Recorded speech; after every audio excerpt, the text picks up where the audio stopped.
Ny mety ho toetry ny andro eny an-dranomasina ny alarobia 7 novambra 2024 amin'ny enora maraina hatramin'ny alakamisy 20 novambra 2024 amin'ny enora maraina. Samy mailo sy mitandrina hatrany isika mpampiasa ranomasina na tsy misy azy ny fampitandremana amin'ny avy alin-drano.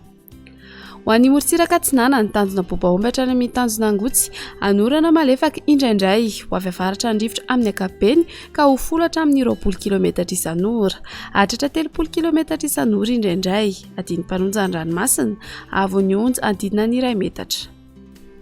Tanjona Angotsy hatrany Mahanoro anorana malefaka ho avy atsimo na atsimo Atsinanana andrivotra ka ho folo hatramin'ny 30 km isan'ora, ho avy andrefana kosa manomboka ny alina ka ho 10 km isan'ora. Adiny mpanonja na anonja-be ny ranomasina avo ny onja 1 hatramin'ny 1,5 metatra.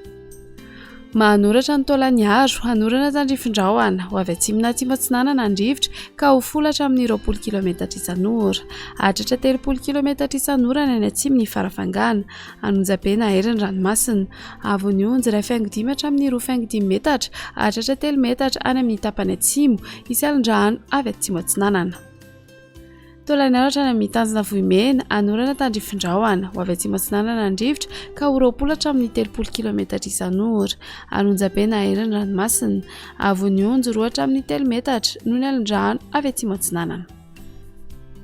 Ho an'ny morontsiraka andrefana tanjona Vohimena hatrany amin'ny tanjona Ankaboa andrahoana vitsy ho avy atsimo na atsimo Atsinanana andrivotra ka ho 30 hatramin'ny 570 km isan'ora.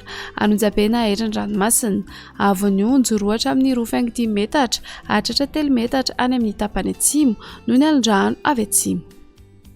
Tanjona Ankaboa hatrany amin'ny tanjona Vilanandro andrahoana mitsitokotoko ho avy atsimo na atsimo andrefana andrivotra ka ho folo hatramin'ny 30 km isan'ora. Adiny mpanonja na anonja-be ny ranomasina avo ny onja 1 hatramin'ny 1,5 metatra.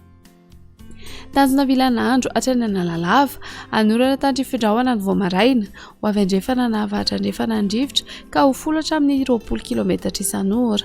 Hotona adiny mpanonja ranomasina avo ny onja 2,2 hatramin'ny 2,4 metatra. Analalava hatrany amin'ny tanjona Bobaomby anorana tandrifin-drahona amin'ny fiandohan'ny Vepitaona ho avy avaratra andrefana andrivotra ka ho folo hatramin'ny 20 km isan'ora. Hotona adiny mpanonja ranomasina avo ny onja 2,2 hatramin'ny 2,4 metatra.